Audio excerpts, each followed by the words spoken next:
Good evening, everybody. Thank you for joining us, and welcome to High School Wrestling on the Region Sports Network, streaming on Facebook.com/Region Sports, RegionWrestling.com, RegionSports.com, CrownPointSports.com, and new tonight, YouTube.com/Region Sports. We come to you tonight from Crown Point High School as Team Toyota in Cherville presents the Crown Point Bulldogs taking on the Lake Central Indians in a DAC wrestling duel.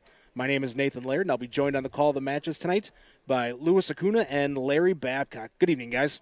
What's happening, Nathan? How are you? Good to be working with both of you guys again. We have anytime you come out for a Duneland Athletic Conference duel, you know it's going to be a lot of action. It's going to be very competitive, and tonight should be more the same as the Indians and Bulldogs. No matter what sport, Larry, you ref pretty much every sport under the sun. When Lake Central and Crown Point go to battle in any sport, it's intense. There's a big rivalry there. Yeah, it is, and we're going to have some really good matchups here, from a wrestling standpoint, and I anticipate, things to be intense in the whole match because, Lake Central would like to come in here and pull the upset off. Yeah, Lake Central wants to, maybe shock the state here a little bit and get this win over Crown Point. Lewis, we saw the Bulldogs just last week at the Portage Duels. An interesting finish, to say the least, that they looked really good against Indianapolis Cathedral, the three-time defending state champion, and based off the fourth or fifth criteria, I think they announced that Cathedral got the win, but still an impressive showing for Crown Point. Definitely an impressive showing for Crown Point. I know that they're a little salty with the result. They felt like they left some points up on the board to go get the outright win for themselves instead of tying and losing in criteria. So I expect them to come out tonight firing, ready to put on a show for the home crowd tonight. It's senior night here at Crown Point tonight, so that's the festivities you're seeing right here. And I think this is smart, guys. We saw this a little bit in the fall. We're seeing this here in the start of winter sports as well, because it's still 2020. Who knows what the future holds in regards to this winter sports season. Let's make sure we get these seniors honored, make sure we get them their moment that is so rightfully deserved. And senior nights, which at a vast majority of schools are usually the last home event of a given sport. 2020 winter sports season, we're doing them earlier in the year, which, I'm sure you guys agree that that's a great thing to do to make sure, like I said, these kids get their moment in the sun here. Oh, yeah. You want to give these seniors their shine. I kind of like it earlier in the year, especially, just in case everybody's healthy, too. You want to make sure these guys are celebrated for all their accomplishments that they've done in their given program so far. Absolutely. And Larry, in any of the sports you've been reffing, have you seen other senior nights so far this early in the season? Yeah, it's going to happen more and more. I think you're going to see a lot more, senior nights, even in basketball, move to January. Because again of the unknown, we don't know what's going to happen. I know that the philosophy downstate is they're working in 2-week periods at a time. When I was fortunate enough to work the Unified Football State Finals this year, I had a chance to talk with Commissioner Paul Knighting, and he had mentioned their philosophy there is 2 weeks at a time. We're looking 2 weeks out, and that's kind of where they're working through right now. And at any point, the governor can pull the plug, and we're back to where we were last spring. Right, and we're not at that point yet, thankfully, and the precautions they're taking. We saw it at Portage last week, the mist. We saw them sanitizing the mats here earlier at Crown Point, making sure everybody's healthy and safe, and done all their tests before they even hit the mat tonight, which is just a great thing to see. And this sport is going to continue, and not only are we here tonight, we're going to be here at Crown Point again on Saturday as Team Toyota presents the live stream of the Carnahan Memorial Invitational. I believe it's the first time the Carnahan in its history, will be live streamed here from Crown Point High School, starting at 9 o'clock in the morning here, and championship round scheduled to begin at about 5 o'clock, so all day wrestling for you here from Crown Point. That's not it, though, as we're also going to be at Hobart. We got the Super Duels out at Hobart on Saturday as well. That's down to now 7 teams. Valparaiso, unfortunately, had to drop out of that one, but we'll have wrestling all day for you Saturday, presented by our friends at Team Toyota. Do business with the team that supports wrestling. That's Team Toyota on 41 in Cherville. And what's going to be different about those is tonight, and like all events, winter sports in Lake County, because Lake County still has the red status, 2 parents are allowed, and I believe siblings in some cases are allowed as well. So that's where we have a crowd here at Crown Point. You got parents from both Lake Central and Crown Point. With so many teams coming to these two events on Saturday, it's going to be the wrestlers, it's going to be the coaches, it's going to be the workers, the managers, and the Region Sports Network at both sides as well. Parents not even allowed in the building on both. So if you want to watch wrestling on Saturday all day long, keep it locked in here to regionwrestling.com, facebook.com/regionsports, youtube.com/regionsports. We'll have it for you, the Carnahan and the Hobart Super Duels. And senior night festivities are complete here from Crown Point. They're going to run JV on a couple mats. We'll bring you those JV mats as well. May not have all the names of all the competitors in this JV event, but we'll bring those to you. And, guys, what are you looking ahead to the varsity portion of the evening? What are you kind of looking for? Any matches that kind of stand out in that card we got from both coaches with their lineups earlier today? Yeah, I like that. I really like that 113, Ball versus Cortez. I think that's going to be a strong match. I think that's going to be a match you're going to see throughout the season between those two all the way through the state tournament. So that one intrigues me. And then I like, the Roberson-Helden match, too. I think those are going to be, pretty good. And that 152 Estrada-Ponce, I think, is going to be a strong match as well. Yeah, I'd agree. All those matchups, especially that 152, it could be an early sneak peek of the East Chicago Semi-State Championship right there. So I'm going to circle Estrada-Ponce, number 1 versus number 3 in our East Chicago Semi-State. And that's coming up later today. We are starting at 1:38 once the varsity gets started. Again, we're going to bring you the JV. We're going to try to show you both mats at once here on the JV. Again, they are running those with 2 mats. We'll try to bring you both of those at the same time, the best we can. And once JV is done, I believe they're going to center things on one mat. Don't know if they're going to be using the spotlight this evening. Not too often use that during the regular season for just a conference duel, but it is Crown Point Lake Central, as we talked about, Larry, a big rivalry, so maybe you bust out the spotlight. We'll see. I think they do here at Crown Point go down the one mat, very similar to what Hobart does. They break down the one mat, put the spotlight on, and personally, as a referee, I enjoy those matches because you don't get enough spotlights until you get, and you sometimes don't get any, and then you get into the sectional if you're at Portage or somewhere like that or Crown Point that runs a spotlight. It's a different look on the mat for the wrestlers. It's a different look on the mat for the referees. So I like when they do that during the regular season. And from a referee's perspective, something we talked about the other day, how it gets a wrestler hyped up. Does that get your blood going a little bit more as a referee under the spotlight, or do you got to kind of keep it as calm as you possibly can? I don't know that it gets us as hyped up, but you do. Anytime you get the spotlight on, you get some energy. It's a different year this year because, for example, the Carnahan, as we saw last year, if you recall, I had the 106 match that was scored in the championship right at the end there. And you had all kinds of fans in here, and the place was electric. And so it's a different year refereeing with no fans. And I think I even think for wrestlers, you can put a spotlight on, but not having the energy in the building is tough this year. Yeah, and it's going to be a different environment here as we will see. Again, JV starting here momentarily. Some final work with the books, then we'll get going. And if you're watching here on Facebook.com/Region Sports, Larry's watching the feed as he's commentating on it. So if you got a question for Larry Babcock or the crew, go ahead, put that on there. Larry, you want to monitor those and answer any questions that the fans submit as the night goes on? Yeah, absolutely. Every broadcast I try and do that and get interacted with the fans. So, if there's something you want to share or a comment you want to make, by all means, put it on there. You won't offend me. I can't speak too much for my colleagues, but I get offended very easily. Cool, calm, and collected always.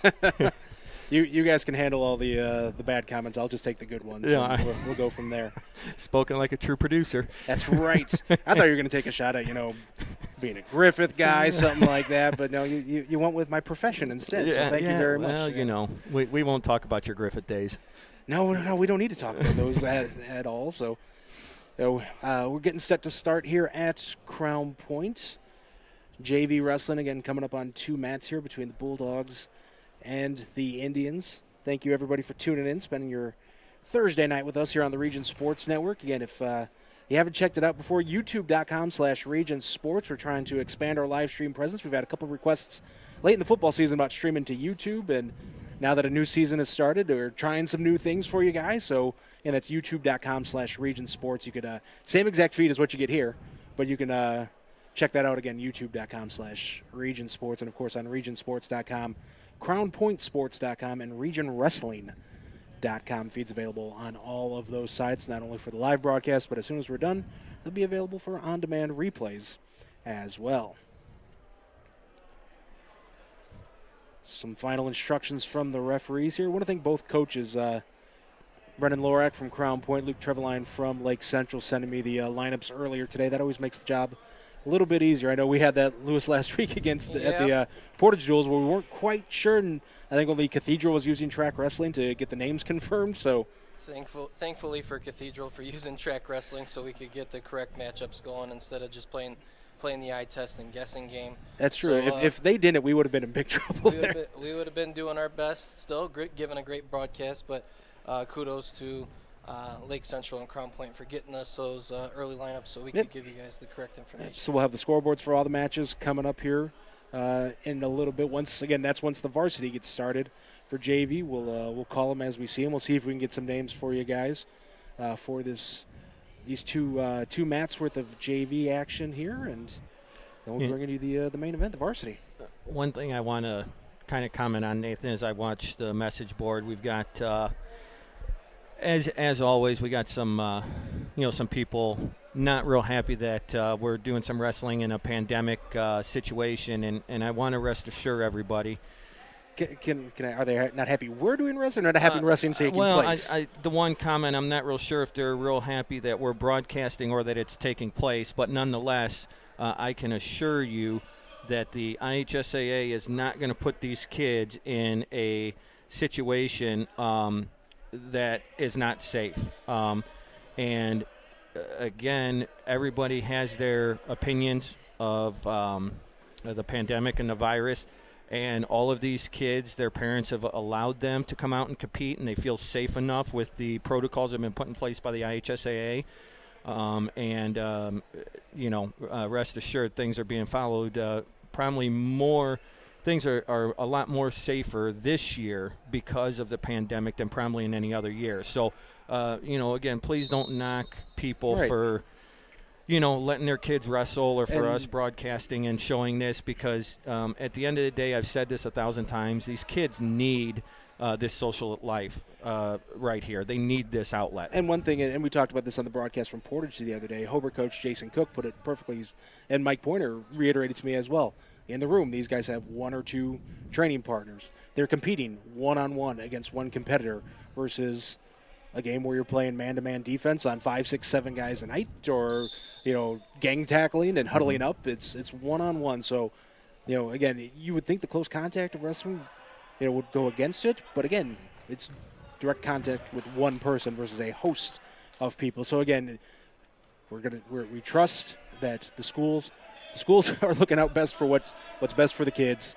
The IHSA is looking out what's best for the kids. We're far away from everybody else, so. We're not near anybody right now. So this is being done in a safe manner. And I can tell you, as somebody who is a father of 2 wrestlers at Hobart, I actually think the schools have gotten a lot stronger since the pandemic. I know at Hobart, Coach Cook doesn't even let them go home without hitting the showers right away. Right. And I think that that's something that every school is following. And so again, I don't, I respect your decision if you don't agree with this, but I ask that you also respect other people's decisions in allowing this to happen and let everybody enjoy the feed that's out here. Well said. Well said. And I always remind everybody, even our own crew, if you're not feeling good, you need to let me know, because we're not sending anybody out who's a little bit under the weather. So, but we're broadcasting from a safe space here at Crown Point. We're upstairs in the balcony, watching some JV wrestling between Crown Point and Lake Central. We'll have the varsity matches coming up once JV is complete. 2 mats here of JV. On the camera tonight, Brandon Root. Our executive producer is Chris Ramirez. I want to thank everybody once again for tuning in, spending your Thursday night with us. Nathan Laird, Larry Babcock, Louis Acuna here.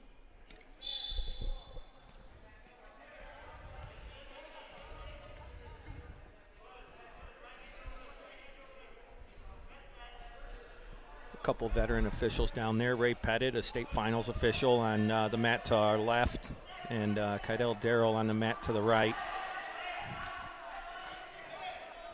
Yeah, Larry, you won't be joining us for Carnahan coverage. You'll be reffing the event. I will. So we get to criticize you all day long up here. It's all right.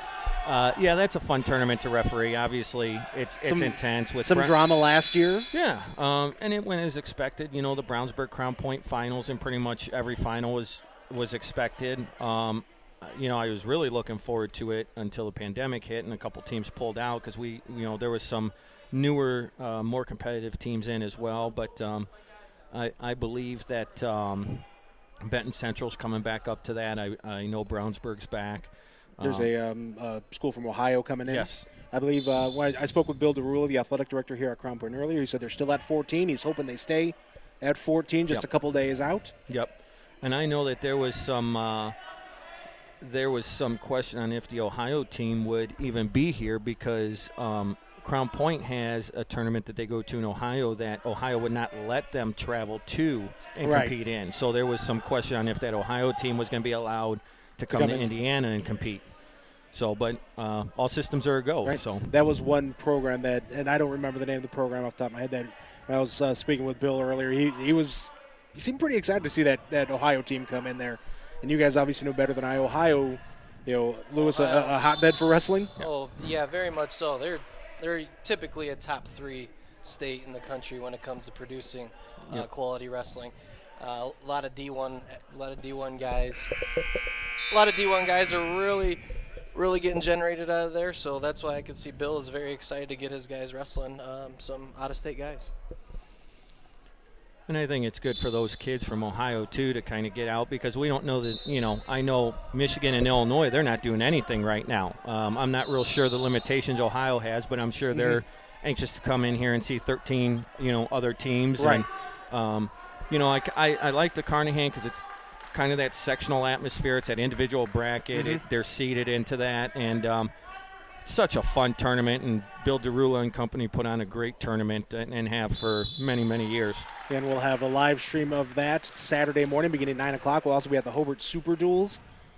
Field there includes Chesterton, this Lake Central Indian squad, obviously the host Hobart Brickies, the Highland Trojans, the Gavitt Gladiators, their final season of high school wrestling, Knox, Goshen, a really good field over there at Hobart.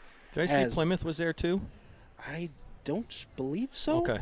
Unless they added them today. That's the field over there at Hobart. That coverage is going to start at about 10:30 or so. We're not going to be there for round number 1 because Hobart versus Valpo was the marquee matchup in round 1. That's off the board now. So we'll start coverage there in round number 2 from the main gym at Hobart. They have mats in the main gym and the field house. We're just going to be in the main gym on Saturday. And I believe, in talking with Coach Black yesterday, the athletic director, Mike Black, I believe he told the teams that were in the field house they could live stream on their own, but in the main gym we would have we'll have the exclusive there. Yep, we'll have that for you. And, we'd like to get all that covered. We'd love to be in the field house as well, but just personnel can only go so far. And if you're interested in joining the Region Sports Network coverage team for high school wrestling, you can reach out to me, Nathan.Laird, that's Laird, at regionsports.com. We'd add you to our wrestling coverage team if you want to come out and do some announcing. Veteran coach John Cook going to be joining the coverage from Hobart on Saturday, so that's going to be a fun one out there.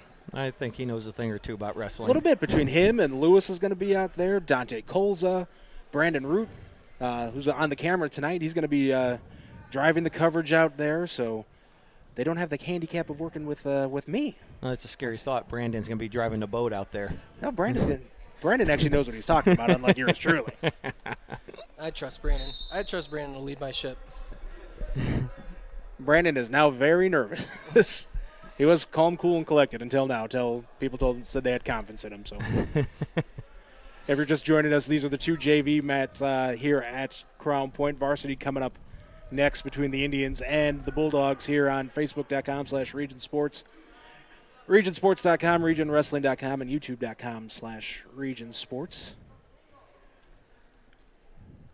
All wrestling coverage this 2020-2021 season brought to you by Team Toyota on 41 in Cherville. Do business with the team that supports wrestling. That's Team Toyota.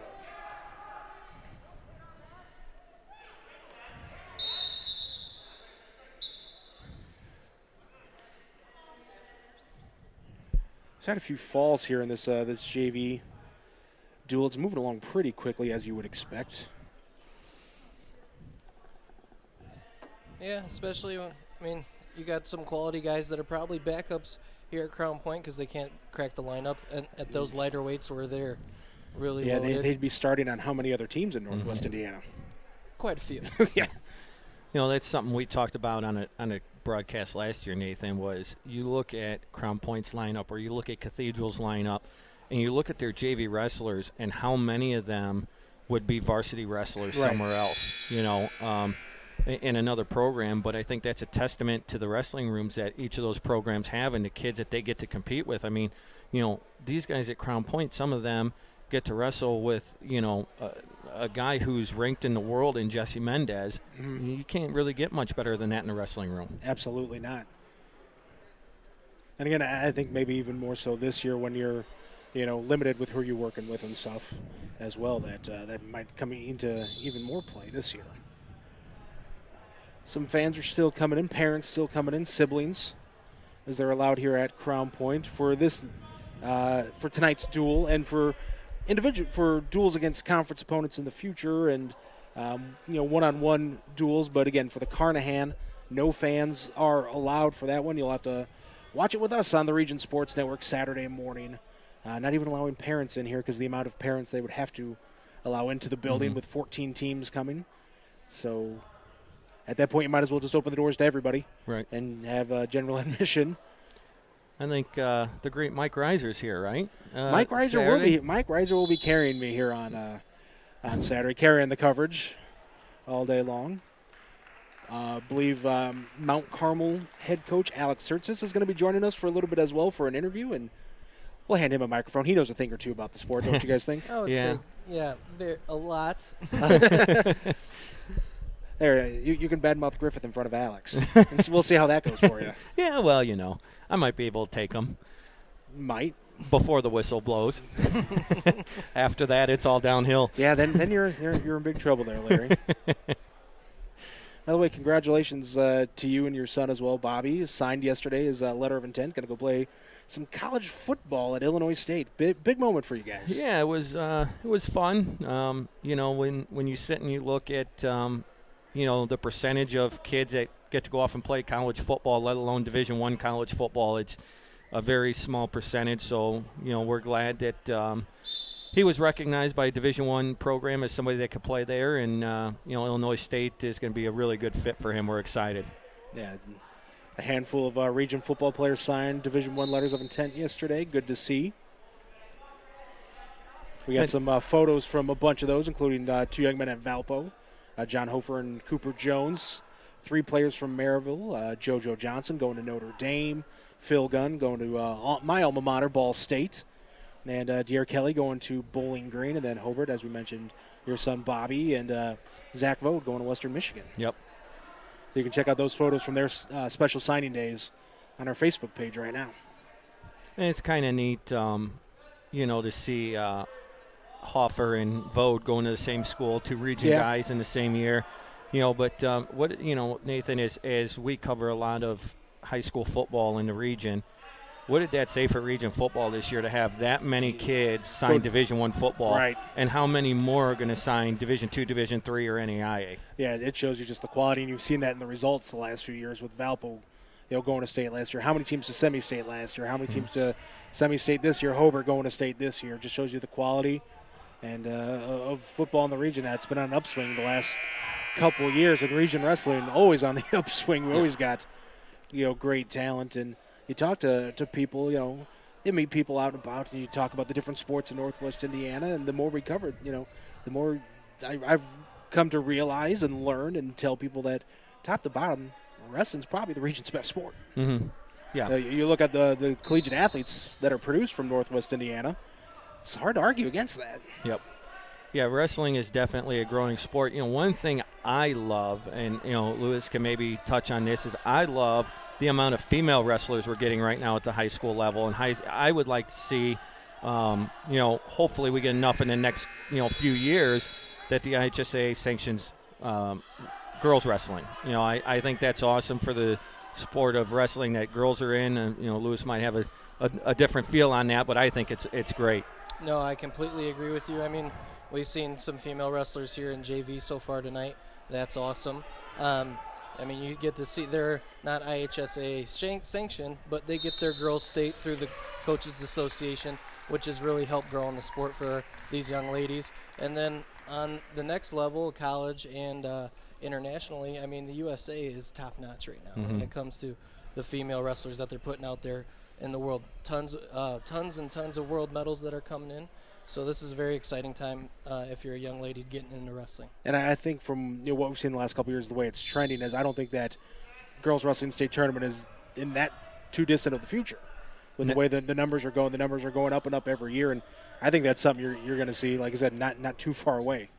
Yeah, and I think, I believe in, Lewis, correct me if I'm wrong, but I know Iowa runs a girls' state tournament, if I'm not mistaken. I believe so. I'm not sure if Ohio does yet, but I think they're on the verge. I know Georgia's on the verge of having a separate girls' bracket. So it's fun to see. It's good for the young ladies, to come out here and get that experience. And it's just nice to see the sport of wrestling growing in general.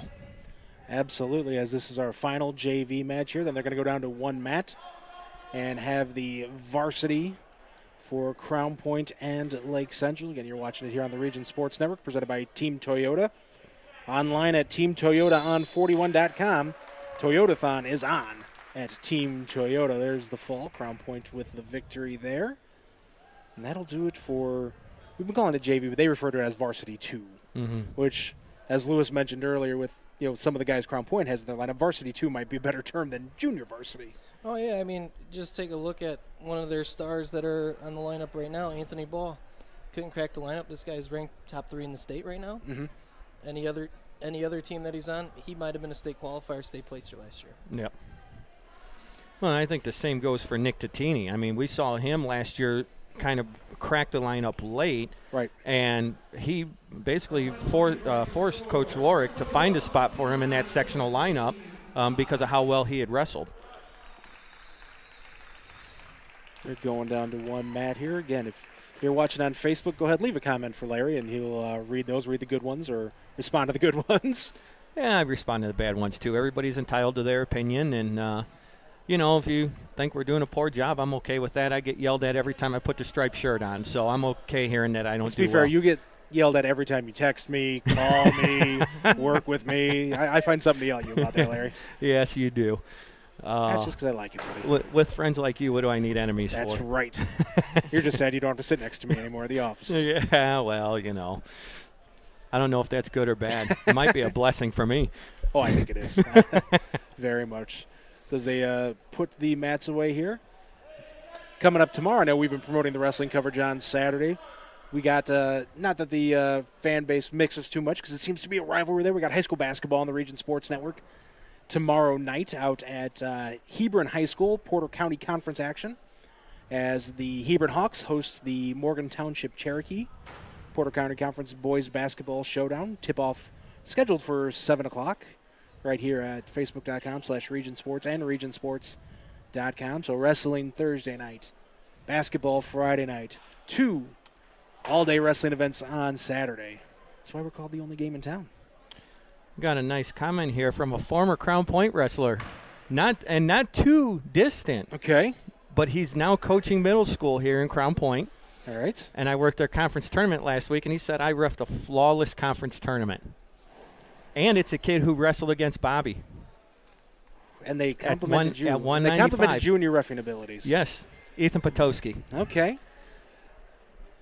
Ethan, we can recommend a good optometrist for you. Ethan and Bobby had some just awesome matches when they wrestled each other. I think it would have been Ethan's senior year, Bobby's sophomore or junior year. I'm not sure how far out Ethan is. But, man, they had some awesome duels together. rolling up the mat here. Again, they're going to go down to one, center it. We'll see if they put the spotlight on. You bought it, you paid for it, you might as well use it. Oh, yeah, it's senior night. I think they'll pull it out. Yeah, I think so. Again, it looks cool on the video stream. We'll put it that way, too. Right. So I always like when they use it as well. For those just joining in, we are starting at 138 is the weight class. We had a couple people ask. So once we get varsity coverage going, we're starting with 138 and moving on from there. Yeah, and I believe based off of the lineups we got, we're going to have 11 matches tonight. I believe Lake Central had 3 spots in the lineup they did not fill, or at least they didn't know who they were going to wrestle. 145, 160, and 220 were all left blank there. So we'll see if those are going to be forfeits or if the Indians roll somebody out.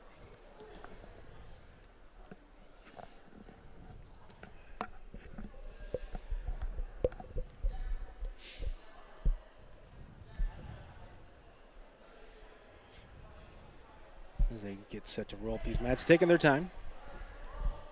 I think the coach there just said, "You're taking too much time." Yeah, Coach Bruno getting them going so we could get this thing rocking and rolling.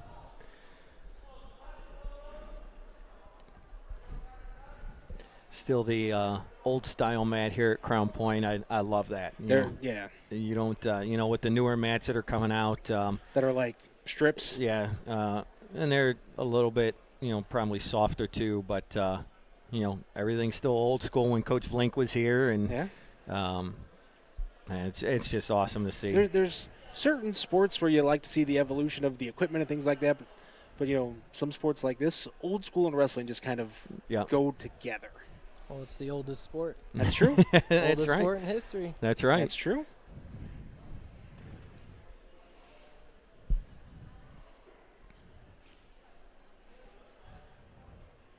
Crown Point and Lake Central coming up here in just a little bit. If you're just tuning in, we just finished up the JV. Varsity up next, as Larry mentioned, starting at 138. It's going to be Jesse Mendez taking on Adam Glass. We'll have the scoreboards up for you guys and everything. In my conversation with Bill DeRula earlier, he was telling me the setup's going to be for the Carnahan with, and we see during the sectionals, they run 3 mats, usually in the tournament. But again, that's when you're at capacity here with fans. For the Carnahan, we're going to have 4 mats down here. All the bleachers downstairs are going to be pulled in. Wrestlers are going to be upstairs. They're not going to be allowed to go downstairs until their match is on deck. So they're going to be hanging out up here all day. No fans, obviously, in the gym.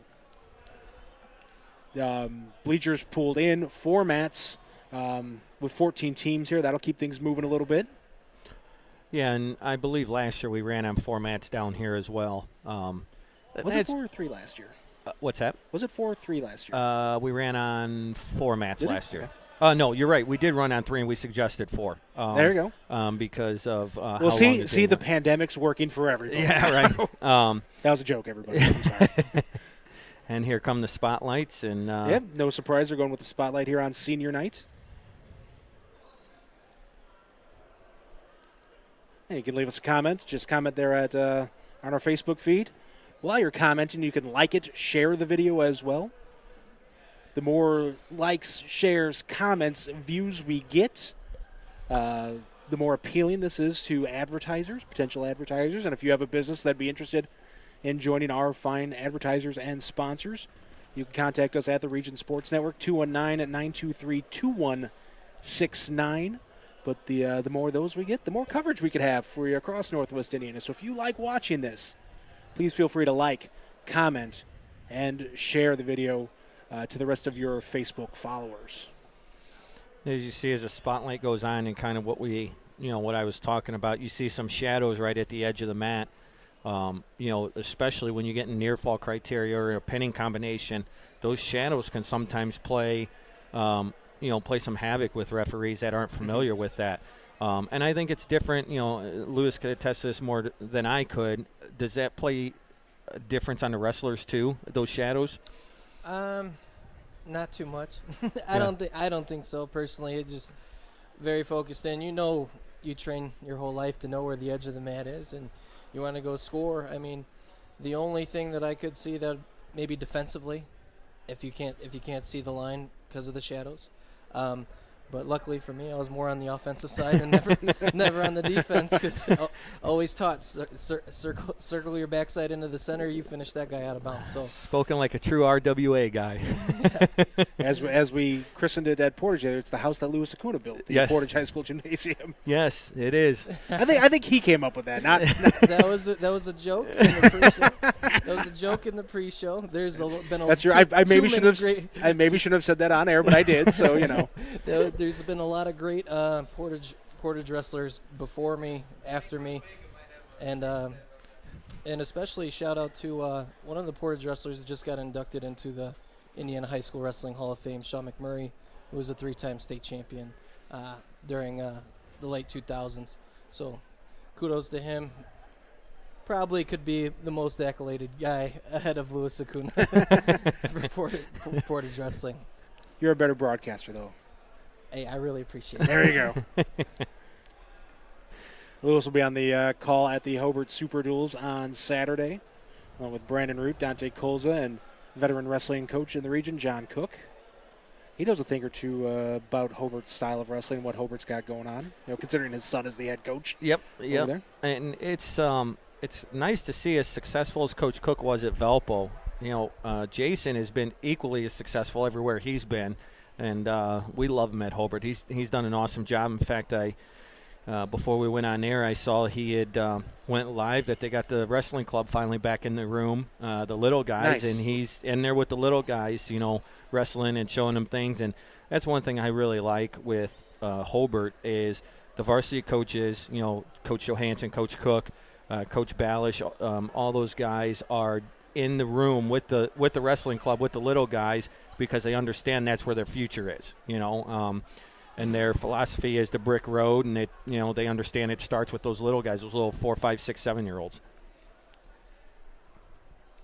Two teams stand across the mat from each other here, a couple minutes away. I believe they said they were going to start at 7 o'clock, so 6:58 right now here in the region.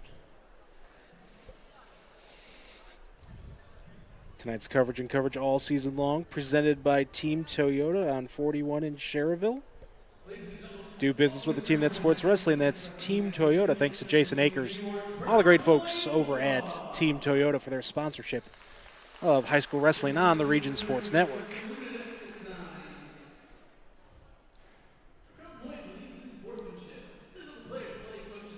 PA announcer making some announcements about sportsmanship. As a referee, with the fewer fans, can you hear a little bit more of those fans chirping at you there, Larry? Basketball, wrestling? It's funny you mention that. I had a basketball game last night, and we commented on how, with no fans in the stands, we hear coaches a lot more than we used to. Are you a little bit slower to tee them up now, though? Do you take that into account that we're going to pause for the anthem, then you're going to answer that?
Our national anthem as we get set for wrestling.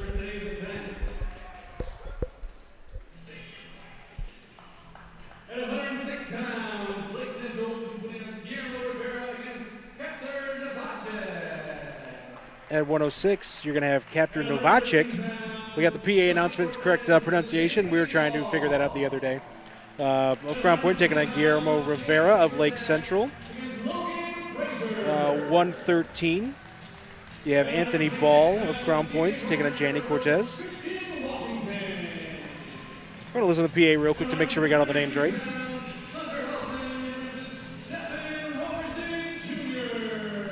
132, Stephen Roberson versus Hunter Helden. 138, Jesse Mendez versus Adam Glass.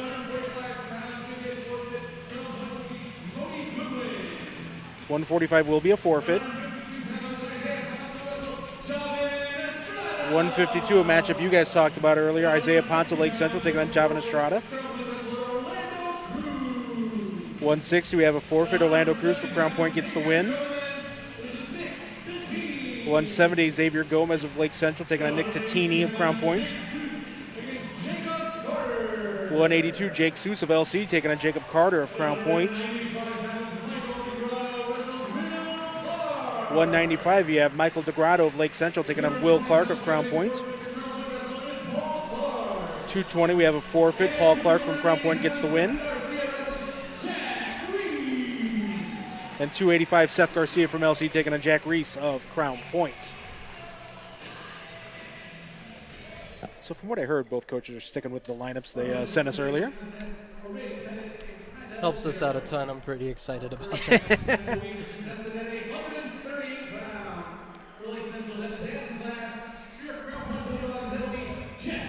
So as we mentioned earlier, we're starting at 138.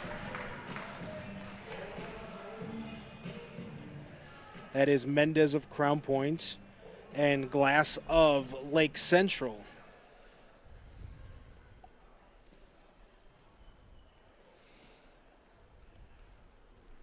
Meeting between the captains. Crown Point going with the two pieces today.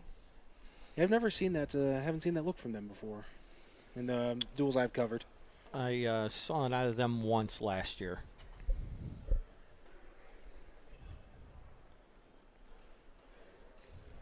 So from a referee's perspective, what are you kind of going over this final meeting between the captains? You're just talking to them about sportsmanship. Talking to them about listening to what you're asking of them, so you don't have to put a lot of stoppage, and then you flip the disc in a duel and figure out who's going to take choice and what bounce, odds or evens, and move on. It's a little bit different in a tournament setting, but in a duel setting, that's usually what we're talking about. Just a few last-minute instructions, and again, the goal of us is to let them wrestle. So if we can talk them through some things, that's kind of what we're telling them there. Much like any sport, I'm not real sure how much leaves that coaches meeting and goes back to the team. Right. But at least we say it. And Lewis, before we get started, you're over/under on double stall calls this evening. I'm going to go 1.5. All right, there we go. But I'll take the under today. We had no shortage of them the other day. Watch our coverage from the Portage Duels if you don't understand what we're referencing there. So here we go. Adam Glass of Lake Central taking on state-ranked #1 Jesse Mendez, two-time state champion for the Crown Point Bulldogs. I mean, powerful knee pick right there. Then he's going to let him right back up. I expect him to probably go get 3 takedowns, and then he's going to look for his finish. Nice little throw by. He's just a solid wrestler all the way around, and all the competing he does internationally in the summertime just makes him that much better. And he's such a humble kid, and he's a great kid, comes from a great family. I really like this kid. I don't get to see too much of his matches, though, when we're broadcasting. I'm producing because I'm too busy updating the scoreboard to actually, watch his matches. Because it's 8-4 right now with 1:15 to go in the first.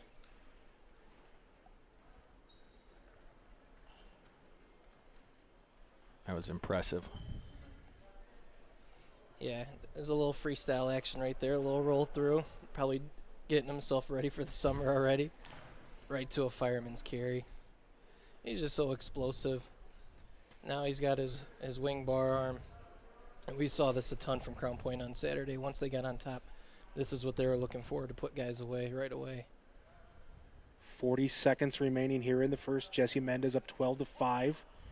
Excuse me, now 12-6 over Adam Glass of Lake Central. Right to a sweet back trip. He gets the fall with 33 seconds remaining. In the first, Jesse Mendez of Crown Point. Winner by first round pin, Jesse Mendez.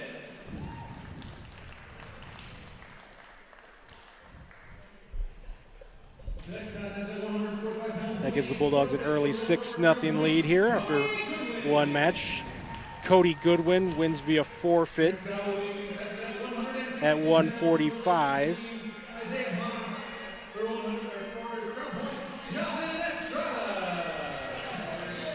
And guys, one of the matches you were talking about wanting to see, we don't have to wait too long for it here at 152. Javan Estrada of Crown Point Right away. and Isaiah Ponce of Lake Central. He's not hesitant to go get to his offense. You'll see a lot of little elbow control, getting to some knee pull singles and duck under high crotches, and he's getting to work right away. But way to fight there from Ponce. Circle, square up, give himself a fresh start on his feet, and then he answers back with a fireman's of his own. And it was nice to see Isaiah Isaiah was on the defensive there for the first 30 seconds, and then he finally kind of picked up the pace a little bit. Oh, and nice little shoulder whip right there. Get 2 back points and takedown. Estrada is savvy, man. He's 7-3. savvy. Minute 15 remaining in the first at 152 pounds. I believe this could potentially be a regional matchup, correct? As Lake Central goes East Chicago in the sectional. Yes. So I would suspect that these two will be on opposite ends of the bracket and meet in the finals at the Crown Point Regional. This could very well be one we see at the DAC Yes. here in January, here at Crown Point. We'll have the live stream for that one as well for you. Yeah, Estrada looking to score from everywhere on top right now. He's a lengthy wrestler, so I mean he's getting to his cross wrists, he's getting to his halves, he's getting to his bars, transitioning to cradles. I mean he's all over him on top right now. And here we go, right back on his back. Javan Estrada up 7-3, 25 seconds to go in the first. Yeah, this is tight.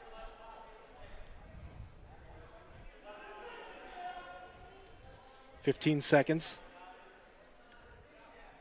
Yeah, Ponzi just needs to try to not let that other shoulder go down. Now, Survive in this short time. Yeah, 15 seconds has to feel like an eternity when you're in that position.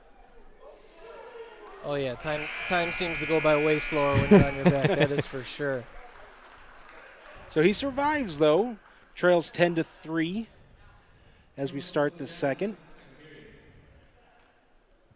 Yeah, Estrada chooses down right away. He believes he's going to get away right away and get right back to some offense for himself.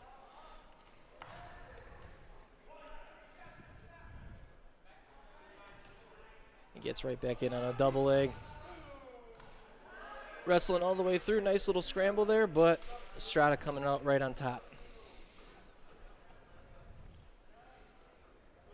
Larry, is this a situation like you were talking about earlier, kind of near the Yeah. near the corner there? Yeah, you got some, shadows there. Potential, anytime you get shadows anywhere. I mean, like even you see on the wrestlers now, they have some shadows in a pinning situation. If you're not used to working under the lights and it's your only first few times, it can be tricky. It can be deceiving. 13-4 in favor of Javan Estrada. Minute 19 remaining in the second here in this 152-pound match. Third match of the night here at Crown Point. Jesse Mendez won via fall. In the first match, Cody Goodwin via forfeit at 145. Yeah, Ponce right there. He went for a lat drop throw. Might have got a little bit desperate, a little bit too early. He's had some success getting in on Estrada's leg. Finished once and then came really close to finishing a second time, and then potentially dangerous call on the third shot attempt. So hopefully he could get back to his feet so he could refine that leg attack offense. And I wouldn't go upper body with Estrada too much. Stall call against Ponce. It's the first, so it's a warning. As we're just over 30 seconds remaining in the second.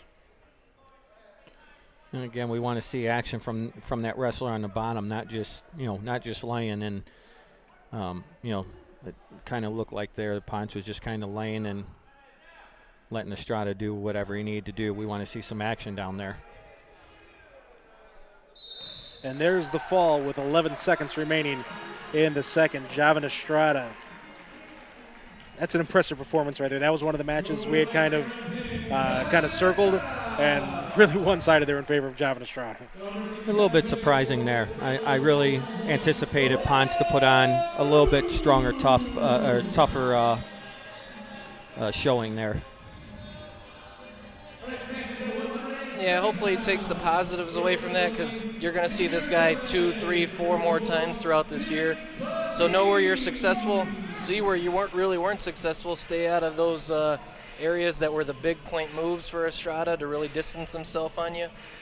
Yeah, and I'd say just feel comfortable, get to your offense right away against that guy, because he'll put up points in a hurry. Yep. So at 160, we had a forfeit. Orlando Cruz for Crown Point declared the victor, so that's going to move us to 170 now, with Nick Titini ranked number 5 in the East Chicago Semi-State of Crown Point, taking on Xavier Gomez of Lake Central.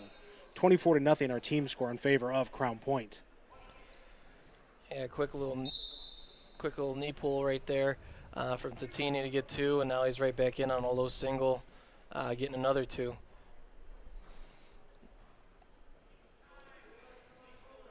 He's really improved, Nick Titini, from when we first got wind of him last year to where he's at right now.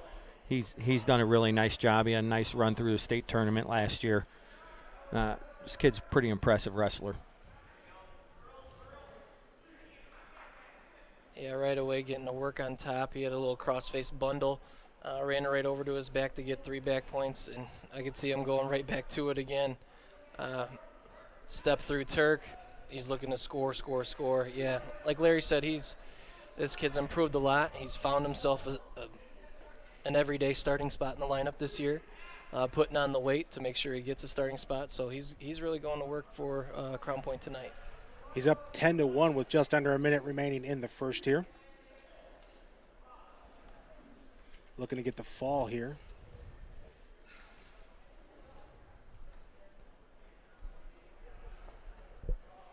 Yeah, he's just working to settle in right now.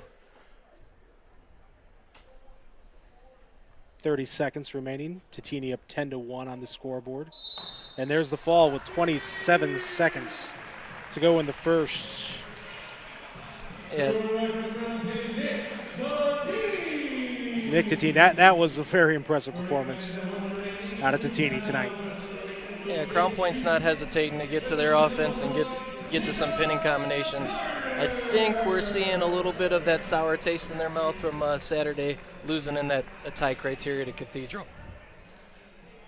Yeah, it was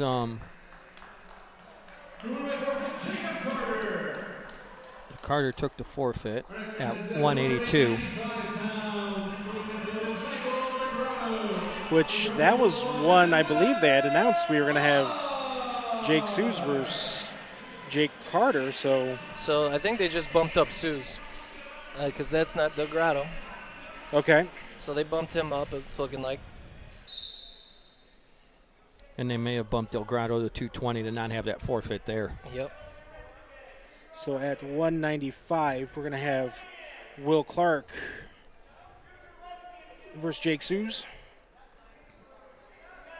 Yeah. Okay, thank you. Sometimes I'm going to ask you guys questions live on air like that. And that's why we're here to answer. That's right.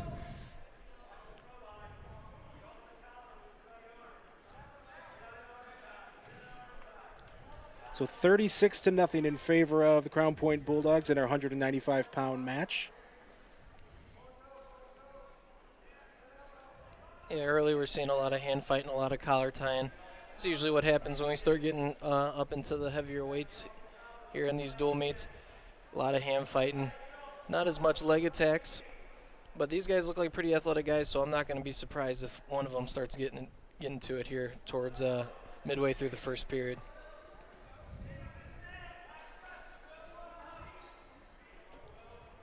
Under a minute, we're still scoreless here in this 195-pound matchup. And again, if you're Lake Central, is this where you pick up some of your points in the higher weights? getting, higher weights and even into 106 and, before you get back to Frazier at 113. Yeah, that's what you're hoping. So I think that's why you make the bump there, going away from Carter, bumping up to 95, 220, getting some of your. Hopefully, you're thinking yourself better matchups so you could get some team points up on the board for yourself.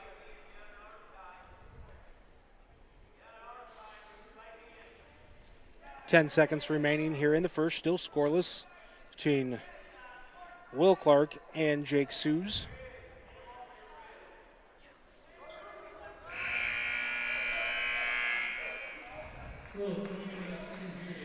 Nothing here going into period 2.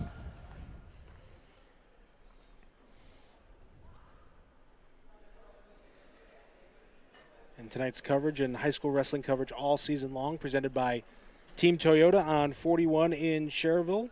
Check them out online at teamtoyotaon41.com. A couple people asking what happened at 82. It looks like so Carter took the forfeit. It looks like they bumped Suze up to wrestle 95, and I'm going to anticipate DeGrotto is going to fill that 220 spot. That was going to be a forfeit. 220 was going to be a forfeit. So that's what we're kind of expecting here, that this is Suze here at 195. We're thinking DeGrotto's going to bump up to 220. A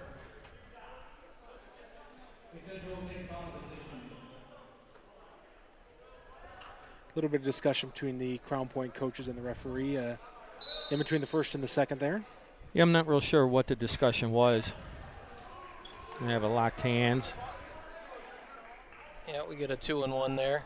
Nice little three-point move for Lake Central's wrestler Suze.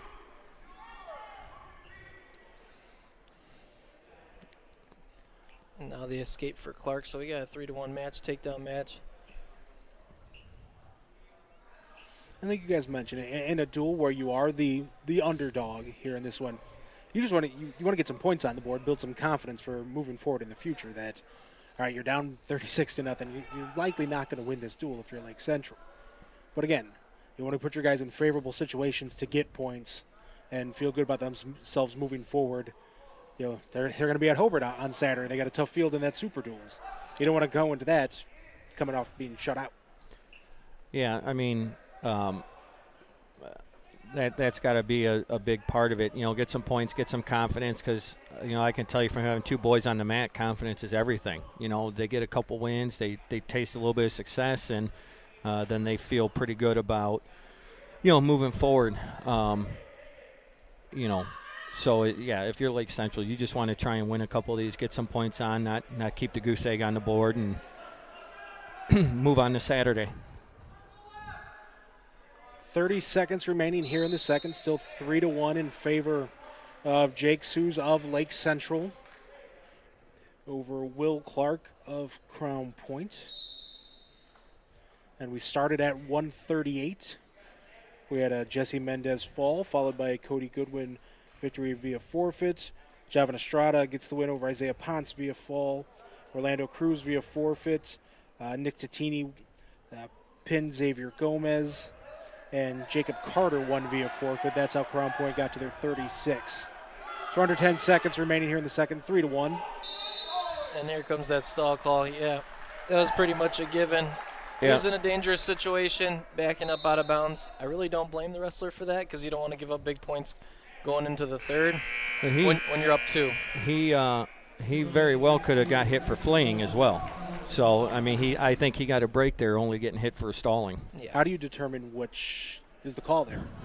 Intent, usually. I mean, it's, fleeing has got to be an obvious run out of the circle. And, I think you could have sold either one there, either the stall or the flee. And I think, again, that's the veteran officiating and Ray Pettit to hit him with the stall call and send the warning of, hey, I see it. He may not be so generous the next time if it happens again. Yeah, and Clark chooses bottom here to start the third. He's hoping he could go get one and then possibly go put the match away with getting a takedown for himself, or putting on that pressure and that pace again for a stall call. Minute but 25. Here we go. A nice 50-50 position. Nice. Clark get good hips to come out on top. Very nice. It's going to tie us up at 3, minute 15. What a change of events right here. Yeah.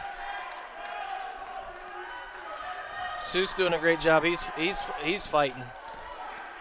Back to his belly.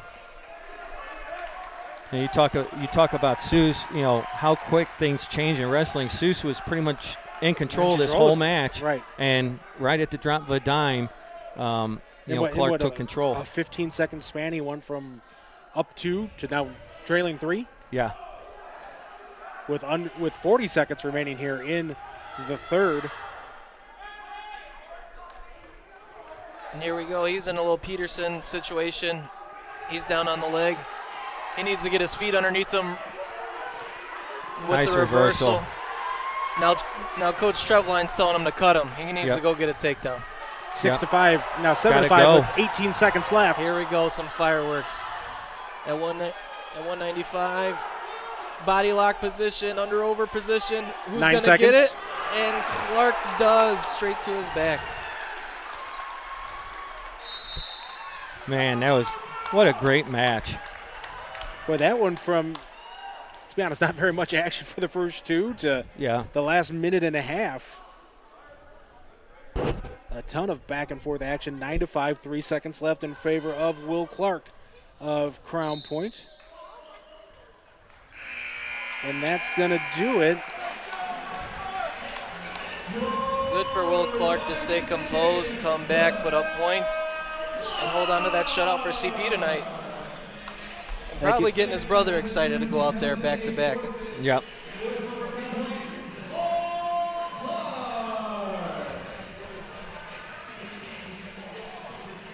Looks like Delgado is.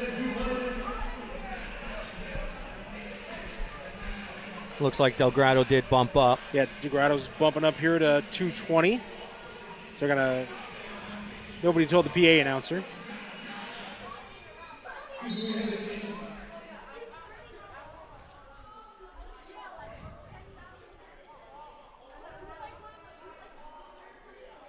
So here at 220, we have Paul Clark of Crown Point taking on Michael Delgado of Lake Central. Delgado ranks number 7 in the EC Semi-State at 195. Paul Clark ranked number 8.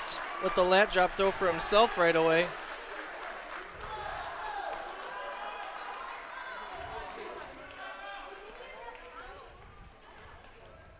And Delgado with a quick 5-0 edge here, 34 seconds into this match. Yeah, he came out lowering level, faking for those shots, and then he ends up going upper body. Shoots into an under-over position and was real confident with getting his hips underneath him to execute that throw.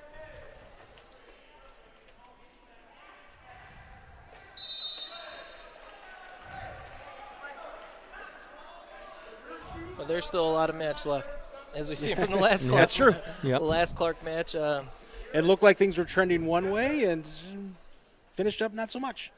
That's the beauty of this sport. You know, you could be in a really bad spot for 10 seconds, and the next 10 seconds you're on top and winning the match. So we saw a match like that. Was it the Portage Crown Point duel at Portage the other day? Portage wrestler was up at 106. Portage's wrestler came back with the fall. He came back and got the fall when he was trailing by a handful of points.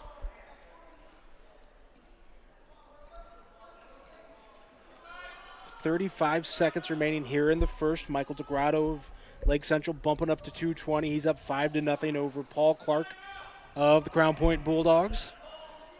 LC trying to crack the scoreboard here this evening. Yeah, Delgado, he's getting the good wrist rides. He's trying to keep Clark flat, trying to present that he's working towards something on top, and just holding on to great position with short time left going into the second period.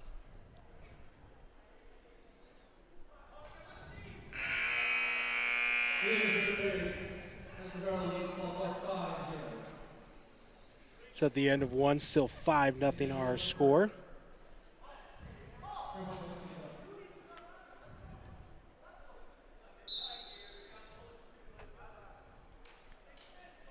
And Crown Point chooses on their feet there. Coach Hawkins giving Paul Clark some, hey, we got to get going, man. We're down 5. But DeGrado not wasting time. Front headlock, near side cradle. Doesn't get the back points, but secures his 2-point takedown. Now it's a 7-0 deficit for Clark.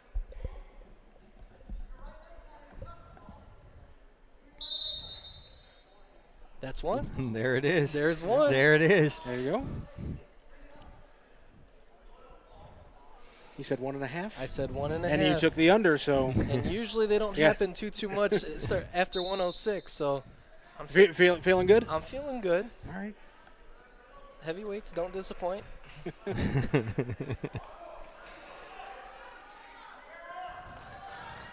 DeGrado in a bundle situation for himself here. With Paul Clark, he needs to. I was looking for him to build the base right there, get his knees underneath him, and hopefully start circling up to his feet. But DeGrado recognized he wasn't in the best position himself and circles right back around the hips. And there goes Clark to get his one. Under a minute to go in the second, 7-1 in favor of Lake Central's Michael DeGrado in the black and blue.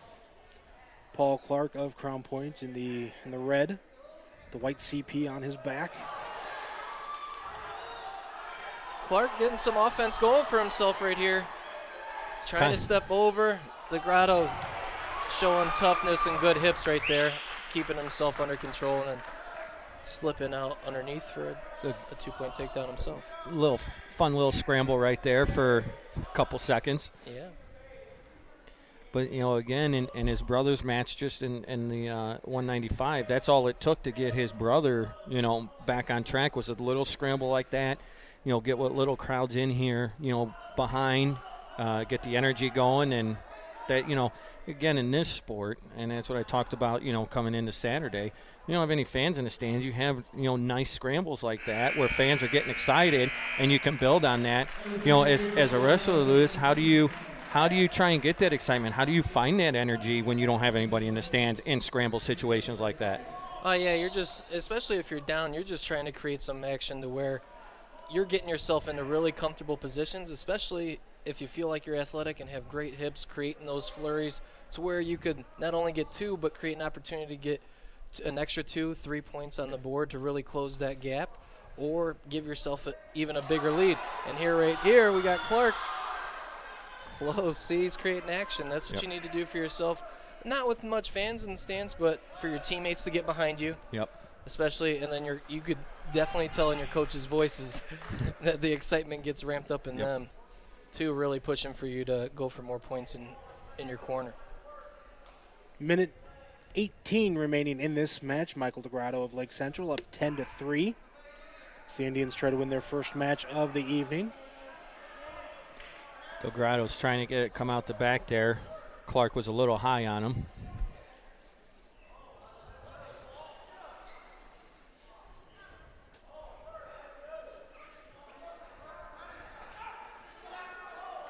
Yeah, we're going to see Clark end up cutting him. Looking for a near side cradle. DeGrado slips his head out. But we're seeing a lot more in this day and age, too. The bigger guys, I mean, a lot more athletic, bigger guys than I remember from when I was a kid watching high school wrestling. I mean, there was, but we're seeing leg riding from big guys now. So you got to be ready to wrestle everywhere.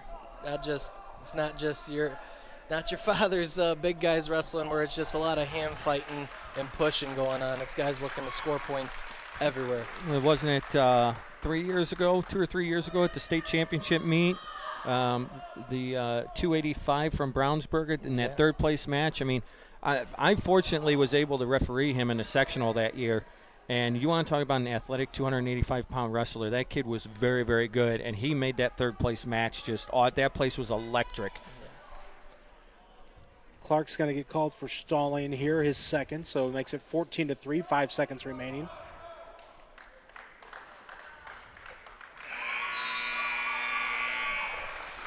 Good performance by DeGrado. Get your points, get a major decision for yourself, bumping up a weight class. They're going to take a short break right now to clean the mats.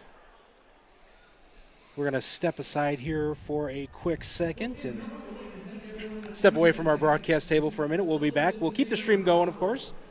but we will step aside for a few moments, and we will talk to you guys when it's time for 285.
Okay, we're back here at 285. Thanks for sitting through that break while they clean the mats.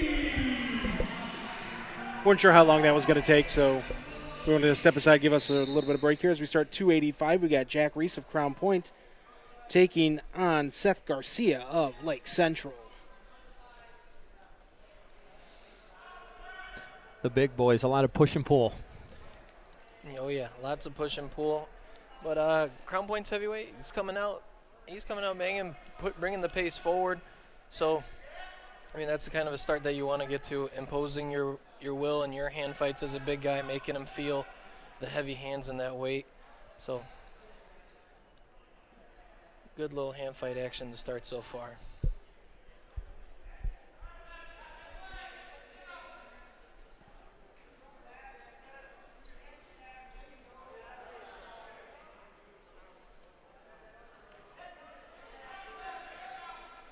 Nice little slide by to a little half double attempt. A little quick high crotch knee pull. Good defense by Naus there. Under a minute to go in the first, scoreless between Jack Reese of Crown Point and Seth Garcia of Lake Central.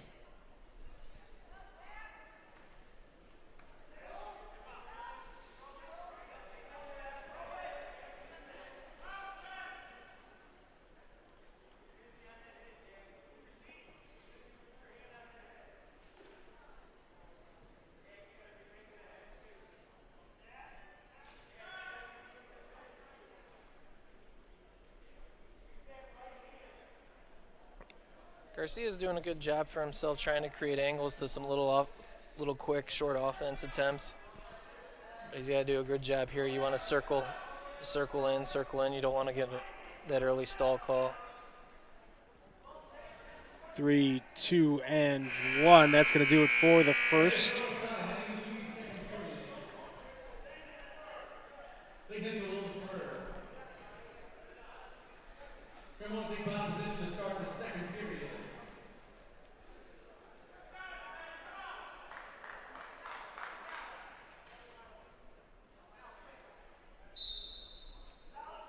Again, if you're just joining us here on the broadcast, we started at 138 tonight. We're at 285. Not very often you see on choice in heavyweight a guy take the defensive position. Normally you see him up top. And again, we talked about the athleticism we're starting to see in the bigger weight classes, and that's a key right there. Reese took bottom and got out pretty quickly from that bottom position. Oh yeah, like you said, Larry, we're seeing a lot more athletic, bigger guys, and that's a confidence thing too. When you're a big guy and you know you could go get one, that's a free point on the board for you, because a lot of the times action is harder to score on your feet. You don't want to put yourself underneath a 250-pound guy on your back too often. So. Short offense is a little bit harder to come by for these guys. So if you're confident to go get that one, yeah, choose bottom. And it pays dividends for you in case it goes into a double overtime. Right. You get that choice, right, Larry? Right, exactly. Under a minute remaining in the second. Jack Reese of Crown Point up 1-0. Bulldogs in control of the duel 39-4.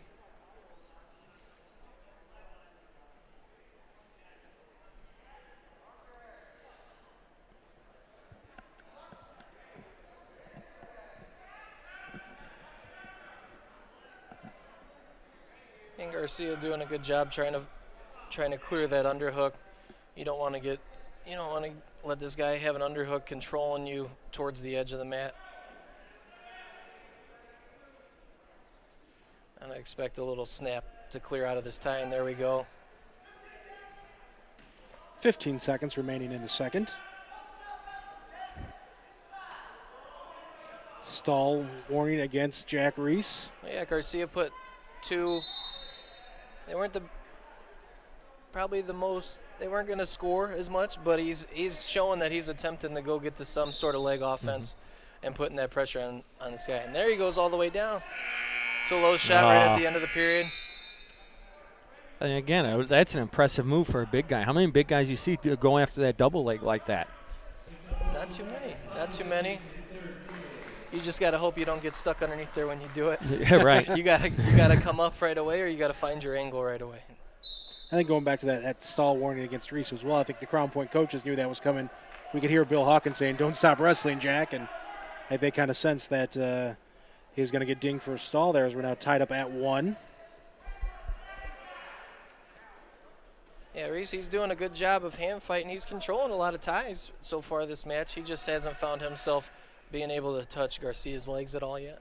So, and then when he went into a little lull of his hand fighting, that's where we see that stall call come into play, because Garcia is coming for those leg attacks, or at least faking, touching legs, providing some action on his feet. Tied up at 1 with 1:20 remaining here in this 285-pound match. Nice little exciting body lock situation right here at the edge, but out of bounds.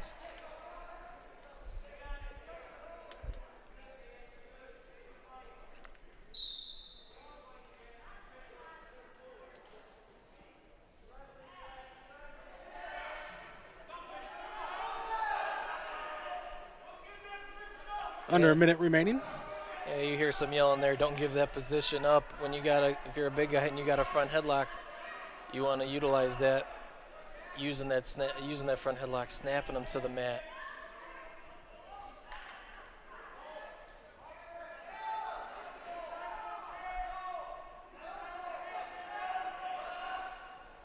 "35 seconds. Good for Garcia there, noticing that he's on the edge, circles, forcing the action out of bounds when he's in a little dangerous position himself in that under-over.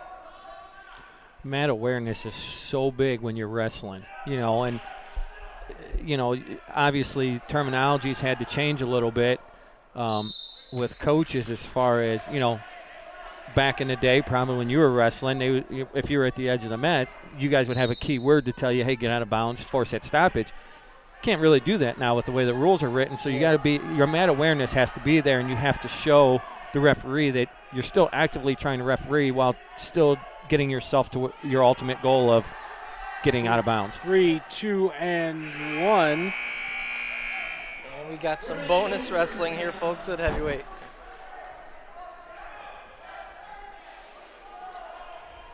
So here we go, tied up at 1.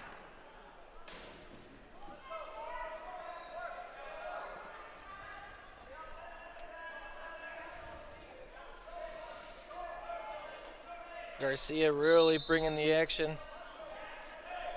Might be looking for that stall call just to get the one to end it. Yeah, and Reese has got to be careful here because he's already got a warning. Yep.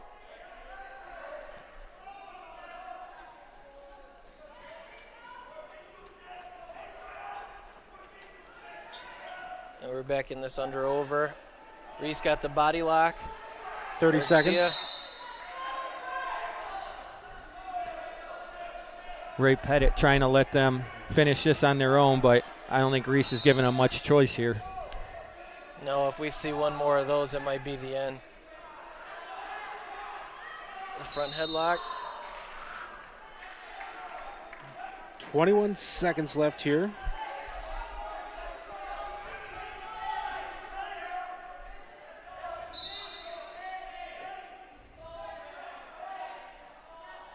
We hear the Lake Central bench a little bit chirping about CP's heavyweight stalling. 10 seconds remaining.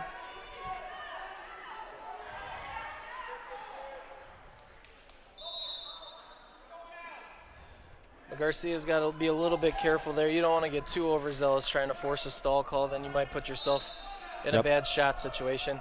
But here in a low single attempt at the end of the buzzer, doesn't finish. Well, it's not quite sudden death. We're going to wrestle two 30-second periods here. If we're still tied, then we go into the ultimate tiebreaker.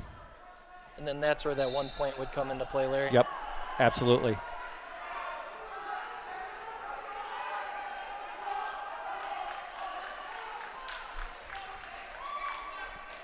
Hopefully the clock gets changed because they put a minute on the board, but is it supposed to be 2:30 seconds? 2:30 seconds, yep. And neither coach nor the second referee have picked that up yet. So this should be the end of the period right here.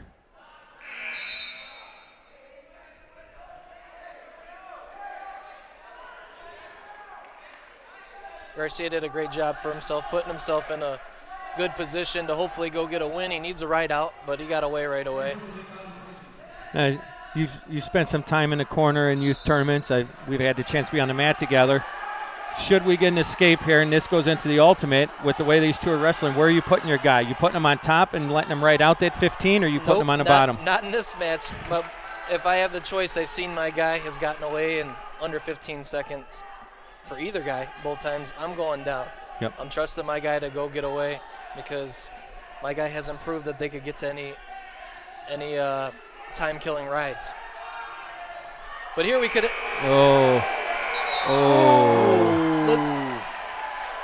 I expect Coach Trevline to take this to the table. Yeah, I don't know if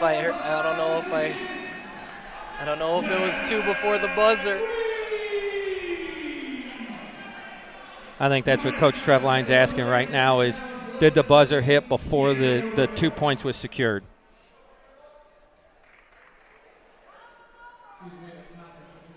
And they count it. So Jack Reese going to get the win. Good for Reese there, because the match isn't over. You got to keep wrestling through your position. Way to go get it with a few seconds left. Whether the buzzer went off or not, you finished. And I think for Reese, if that goes into the ultimate tiebreaker, that wasn't in his favor because he was really starting to get sluggish there as that match continued. Yeah. So we head up to 106. Rivera right away into a nice sweep single. Looking to finish with the cut back and the split the middle position.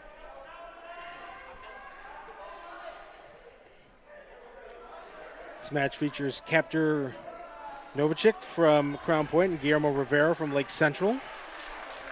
Good chain wrestling there from a single back to a double, single back to a double. Good finish there for Rivera.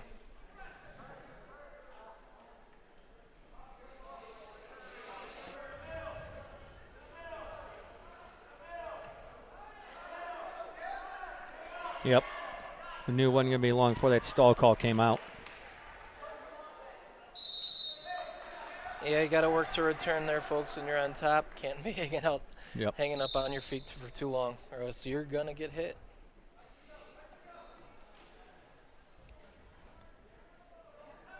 But right back where he started at the beginning of the match, a little left side sweep single.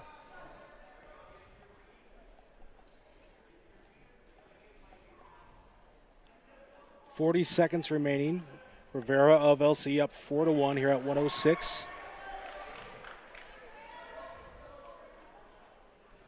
And Captor's got to be a little aware there. You want to be strong on bottom.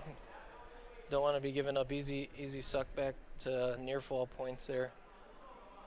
So find a way to get back to your feet and get your own offense going.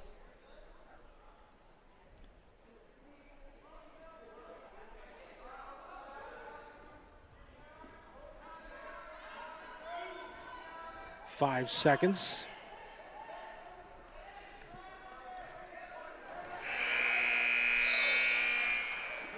And Revere doing a good job there at the end of the period to not do the same thing that he did earlier in that first period, right, Larry? Right. Yep. Exactly. He was working to get him back to the mat and return him, and he did a nice job right before the horn of doing that. And I think it saved him another stall call, honestly.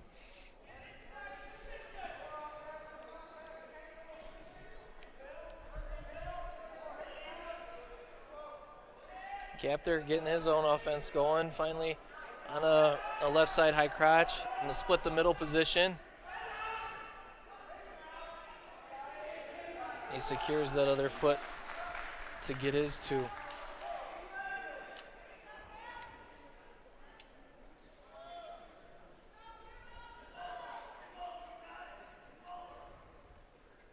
Four to 3 our score, minute 20 to go in the second. And Captor in right away, throwing legs in once he gets in on top. This is where he looked pretty comfortable on Saturday as well.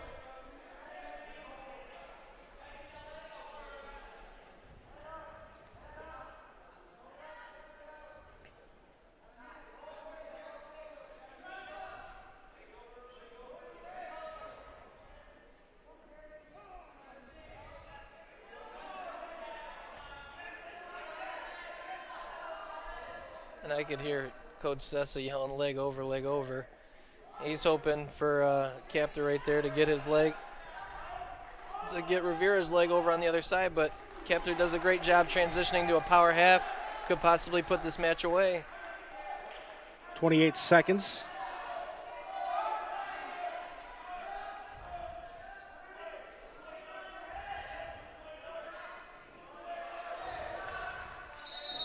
And there we have it. Nice There's spin. the fall with 16 seconds remaining in the second.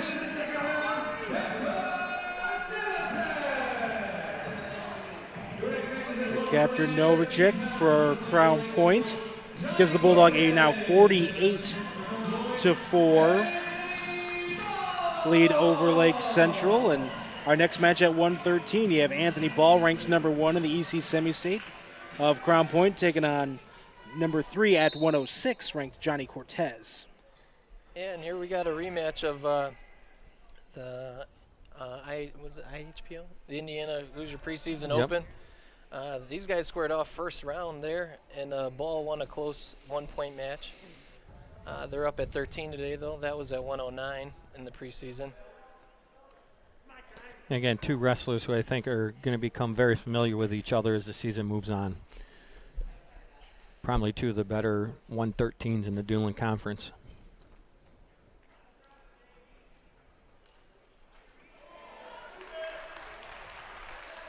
Cortez being a little bit too overzealous, trying to shoot a knee pick, but he didn't have a collar tie there to really control the head, and Ball does a great job of just passing it right by and getting an easy 2 for himself.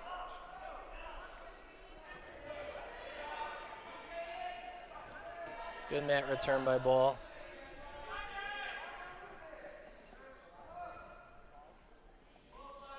But don't be surprised if Cortez keeps putting his head by his knee on his stand-up, where Ball might come over the top using his length to secure up a cradle, because we saw cradles and bunches from him on Saturday.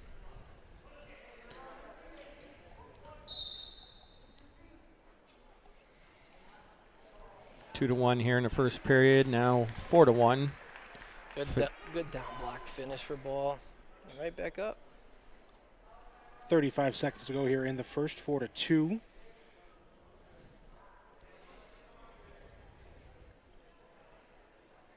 Yeah, we'll see throughout this season if Cortez finds himself that permanent home here at 13. Like Nathan said, he is ranked still at 106, so we'll see if he ends up dropping back down and Rivera's the odd man out there. But And you see a lot of that after the holidays. You know, a lot of kids, you know, they wrestle up all year, and then come tournament time, they're where they should be and moving through the bracket. and that 2-pound allowance usually after the holidays will. Yeah, that usually helps. It usually helps. Although there's some rumor of them taking that away. Really? Yeah. Wow. It's I believe it's one of the items on the docket for a rule change in the future. I could see that. I could see it just for the health standpoint of possibly that 2-pound allowance promoting an extra weight cut or something like that for these guys. So I could see that being a reason why it's taken off. And Anthony Ball just being strong, overpowering Cortez right there with a little pancake straight to his back. Makes it 10-2 now. And don't worry, I'll take out on all the extra pounds around the holidays. It's okay. And before the holidays and after them. And Here's that cradle that I was talking about earlier. Got to be careful with putting your head by your knee. He sits back on that, and he'll be locked in pretty deep. minute 10 remaining here in the second. Anthony Ball of Crown Point in control, 10-2. And lead's going to increase here in just a few moments. Great job of following Cortez on that. Yeah, and Cortez coming right back on his own. How weird. I mean, these are the light guys, because I would have broke my back in that scramble right there.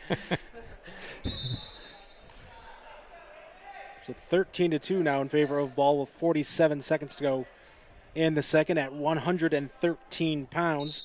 Just 3 matches to go following this one. We started tonight at 138. Crown Point in control, 48-4. And that was slick right there. I don't know if too many people get to see it on the on the tape right there, but Anthony Ball using his foot, a little trip. That's a little veteran savvy. That's what I call an old guy move that I hit on guys in the room these days because I can't, not as fast as I used to be on my leg attack. So nice tie to his little foot trip into his offense, and that was phenomenal.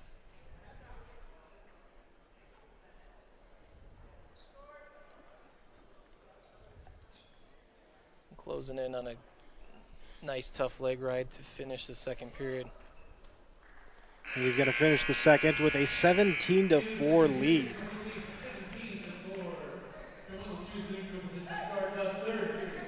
A takedown here by Ball and give him a tech fall. Yeah, and Cortez is a scrapper, so he came out right away, but he needs to fight here, find a way to not give it up to 2, but he does. There's that 2 for the tech fall victory, 19-4 in favor of Anthony Ball. Gives Crown Point a 53-4.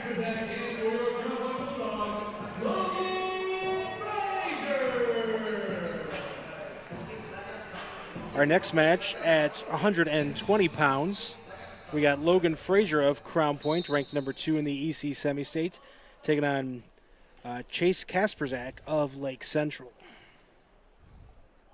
Yeah, and Frazier's back down to his weight class. We saw him compete on Saturday at 126 for the team because they got Sammy going out right now. So he's back down to his normal weight class, and we'll see the backup for Crown Point at 26 and see what he's got tonight. But Frazier's going to get into some heavy hand fights and try to get his offense going here. You think Coach does that to get him ready for the bracket on Saturday in the Carnahan, with Brownsburg coming in and potentially seeing a state opponent, put him back in his weight class and get him ready to wrestle within his weight class Saturday? Yeah, just to get yourself back in the groove of facing guys a little bit more your size.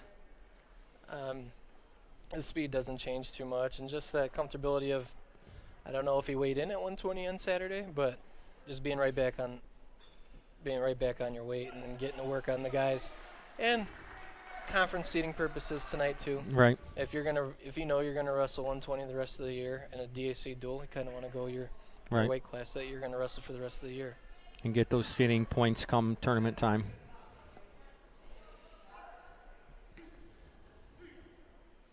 And Frazier is a great leg rider. He'll throw in 2 boots and get to his power halves. Go get back points. 20 seconds remaining in the first. Logan Frazier up 5-0. And what makes him so tough here is he's keeping his hips square to the mat while he's wrenching that power half. And he gets the fall with 10 seconds remaining. And that's what we usually called back in the day in the wrestling room as a youth wrestler myself. You're wringing them like a rag. Yep. Wringing them like a rag and putting them away.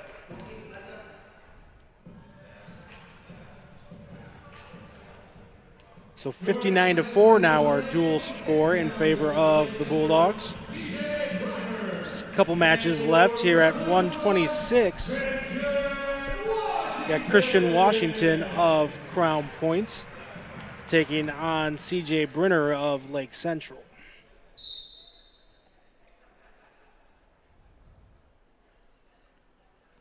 And Lewis, as you mentioned a little bit ago, a good opportunity here for Washington to kind of show the coaches what he has on the varsity level with Goin being out. Yeah, because we very well know guys in the past for Crown Point, they could start probably almost any other school in the state of Indiana. So if you're Washington, you want to go put on that show and, hey guys, I'm going to be the next man in line, and then put the state on notice because he's going to be ready. Here comes a headlock attempt from Lake Central's 126-pounder. But Washington does a good job defending that with the mat return to get his 2. Washington for Crown Point, Brenner of Lake Central.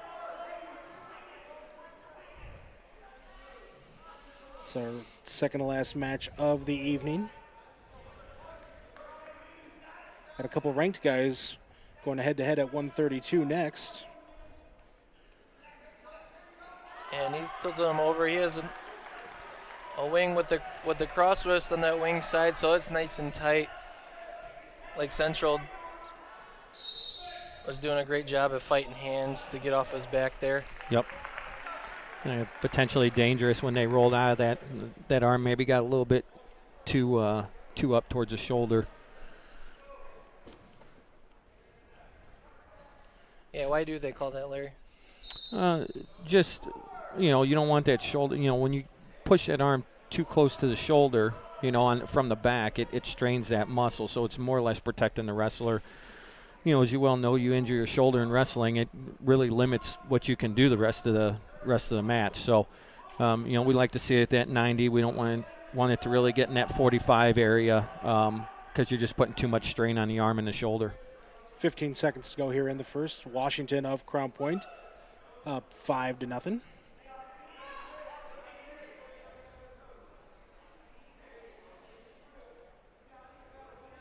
Washington just staying tough here.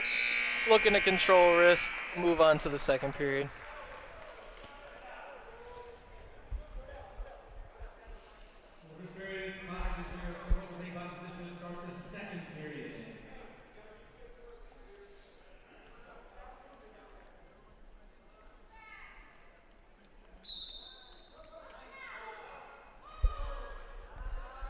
Washington doing a great job being explosive. Listening to his corner, I heard Sessa, Hawkins, and Lorick both say, hey, we got to get moving right away underneath.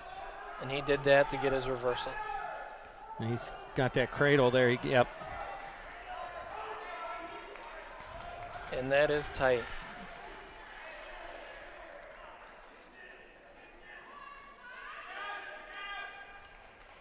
I don't think there's much more he can do there. Yep. That was tight. He gave him that cradle right away when they were up in the neutral position. And Christian Washington gets the fall for Crown Point at 126 pounds. Extends that lead to 65-4. Pretty impressive by Washington, for a backup. Wrestling with Goyne in the room, I'm sure has helped that. That was really impressive there. He had a nice showing tonight. Yep, so he could be a name that we circle and could see in the lineup if Goen doesn't get healthy, or next season as a guy that's going to be in this lineup making noise for the Crown Point Bulldogs. It really is a situation here at Crown Point, next man up. I mean, it doesn't matter if somebody's hurt, somebody's graduated, whatever the case is. The next guy who comes in is equally as strong to fill those spots. Here we got the ranked matchup. Yep, we got Stephen Roberson Jr., ranked number 1 in the EC Semi-State for Crown Point, and number 4, Hunter Helden of Lake Central. Yeah, and he's like Estrada, he's one of these Illinois guys that came over, moved over to Indiana, looking to compete. So make a name for himself like Estrada already has early this season by taking on one of the top guys in the state of Indiana and in our semi-state.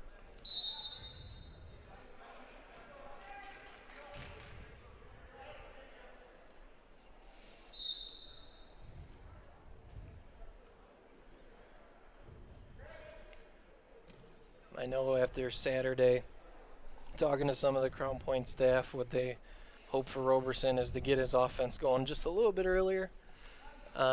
Because, I mean, he's fully capable, as we just see right there. Because they don't want another scenario where he got to go get 8 takedowns in a period. No. And I was just, as we watched that match on Saturday against Cathedral, I couldn't figure out why, in my opinion, Roberson had every opportunity and could easily have pinned the kid from Cathedral, and why they just went for the tech fall versus just get the 6 and don't even run the risk of criteria. Why would you even want to run the risk of criteria? Just go get the pin, win by 1, and move on. Here we go, Roberson going right. Oh, that's some strength. Yeah. Yeah. 5 seconds remaining. Strong to fight right there. Unfortunately for Hunter Helden, the clock's going to run out on the first there. Yeah. But yeah, they might not have been aware.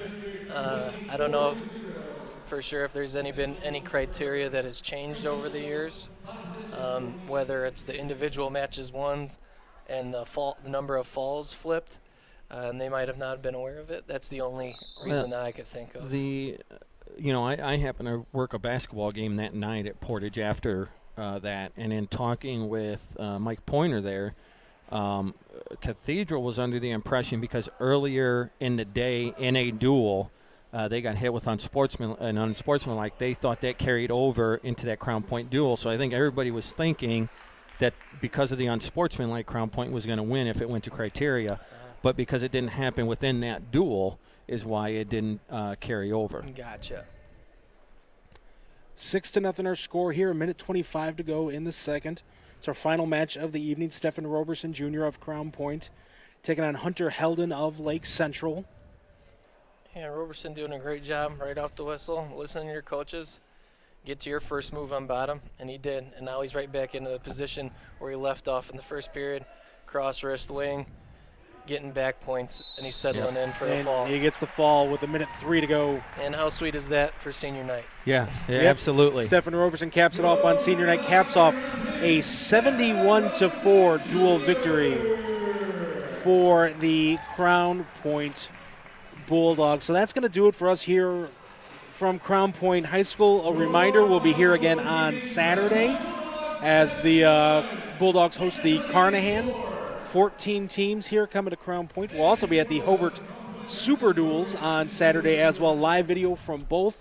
No fans, no parents allowed at either. You can watch it all on regionsports.com, facebook.com/regionsports, and regionwrestling.com, and youtube.com/regionsports. Starting from 9 here at Crown Point to 10:30 at Hobart. Guys, another impressive performance for the Bulldogs this evening. Not one that was too surprising. Yeah. No, I thought they wrestled well. Good tune-up for them getting into Saturday.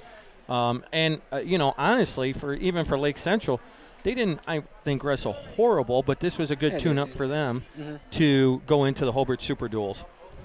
Yeah, you got to find your positives in this duel. We talked about that, similar to Portage. I mean, you're going against a state juggernaut. Right. Find your positives. This is still early in the season. You could still build plenty from this if you're Lake Central and Coach Trevline. Pretty sure we'll get these guys dialed in. Take those positives away of everything that you did right. Don't dwell on the wrongs. Learn, keep building throughout the rest of the year. And as you mentioned, plenty of season moving forward for both of these teams. So that's going to do it here from Crown Point High School. Reminder, all wrestling coverage in the 2020-2021 season brought to you by Team Toyota on 41 in Cherville. Do business with the team that supports wrestling. That's Team Toyota. Our executive producer is Chris Ramirez. Our cameraman tonight, Brandon Root.